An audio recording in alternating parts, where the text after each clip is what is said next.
Middle presence কৃষি সংবাদ সুজলা সুফলা।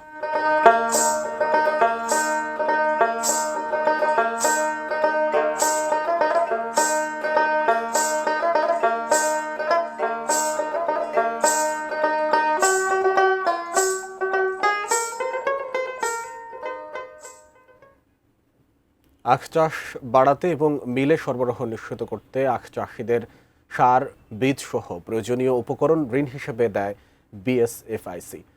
এই ঋণের বিপরীতে আদায় করা হচ্ছে বাংলাদেশ ব্যাংক নির্ধারিত সুদের চেয়েও বেশি।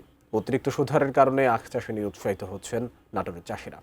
নাটোর থেকে সোহেল রানার ক্যামেরায় প্রতিনিধি বোরহান উদ্দিন বনের প্রতিবেদন। দেশের 15টি সুগার মিলের মধ্যে চালু মাত্র 9টি, তার মধ্যে আখ সমৃদ্ধ জেলা নাটোরে 2টি। মিলে আখ সরবরাহ নিশ্চিতে চাষিদের সার, বীজ সহ প্রয়োজনীয় উপকরণ ঋণ হিসেবে দেয় বাংলাদেশ চিনি ও খাদ্য শিল্প কর্পোরেশন বিএসএফআইসি। তার সুদ বাংলাদেশ ব্যাংক নির্ধারিত সুদের তুলনায় 2 থেকে প্রায় 3% পর্যন্ত বেশি। লাভের বদলে ক্ষতিতেই পড়ছেন চাষিরা। আগে 11% নিত, এখন 13% নিচ্ছে। সমস্যা আমার যে 2% বেশি নিয়ে নিচ্ছে, এতে আমার তো ওই লাভ অংশ কমে গেছে। সুগার মিল থেকে যেটুকু লোন আমাদের দেয় সেইটুক দিয়ে আমার হয় না, বাহির থেকে সার কিনতে হয়। আর আমাদের যে খরচ সেই হিসাবে আমার পড়তাই হচ্ছে না। ব্যাংক থেকে আমরা যে সুগার মিল থেকে যে লোনটা নিই, আমরা ওই লোনটা যদি সুদের হার যদি কম করতো তাহলে আমার কৃষকের জন্য ভালো হইতো। অতিরিক্ত সুদের চাপে ঋণ পরিশোধে হিমশিম খাচ্ছেন চাষিরা, নিরুৎসাহিত হচ্ছেন আখ চাষে। চাষিদের দাবি চিনিকল টিকিয়ে রাখতে কৃষি ঋণ হিসেবে বাংলাদেশ ব্যাংক নির্ধারিত সুদ নেয়ার। পাট পাচ্ছি না, সারের দাম বেশি, ওষুধের দাম বেশি, আমরা কেমন করে আবাদ করব? 11% সুদে যে কৃষি ব্যাংক লোন দেয়, আমরা 11%-এর বেশি আমরা লোন কাটতে দেব না।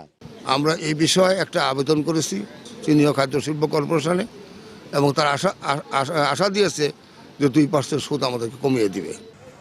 নাটোর সুগার মিলে 2025-26 মাড়াই মৌসুমের উদ্বোধনী দিনে বিএসএফআইসি কর্তৃপক্ষ কৃষকদের দাবির প্রেক্ষিতে ব্যাংক ও কর্পোরেশনের সুদহার একই অঙ্কে আনার আশ্বাস দেন। আমরা যে ঋণ দেই, ঋণের যে সুদ সেটি আমরা ব্যাংকের সাথে সমন্বয় করে এটি আমরা কর্পোরেশন কোনো লাভ নিব না।